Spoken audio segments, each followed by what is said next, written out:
a lot of people could relate to homelessness in Austin in particular. There's a 98% leasing right now. We're full at 98%. It's very expensive to lease in Austin.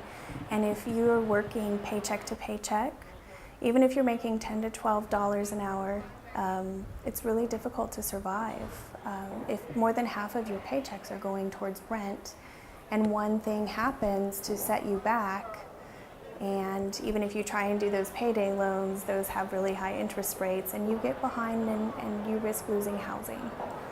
So a lot of homelessness in Austin comes from a lack of affordable housing, comes from a low livable wage, a lack of affordable daycare, transportation issues, lack of medical attention that's consistent, and I think that there's some other things that would feed into chronic poverty, but in general in Austin, that's what a majority of our families are looking at. On any given night, we can find about 2,000 people who are homeless.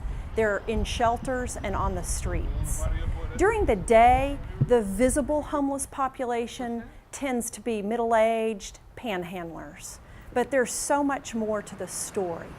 I think that the invisibility of homelessness is that families don't usually come forth and say, I'm homeless. I've seen men and women in tears when they can't support their family. They're ashamed, they're embarrassed.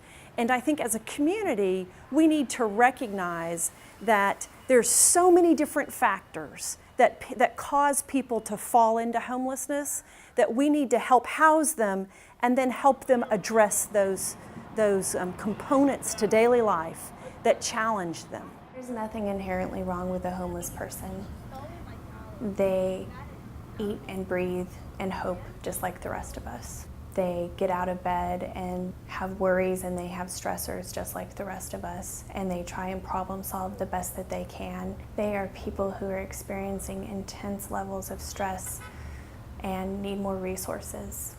We have a challenge before us. We're very grateful for the affordable housing bond that was just passed, because that promises to help us prevent and end homelessness.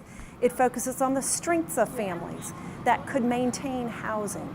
It also allows us to show the strength of our community by providing the support services and the housing for folks who are going to need those to stay housed.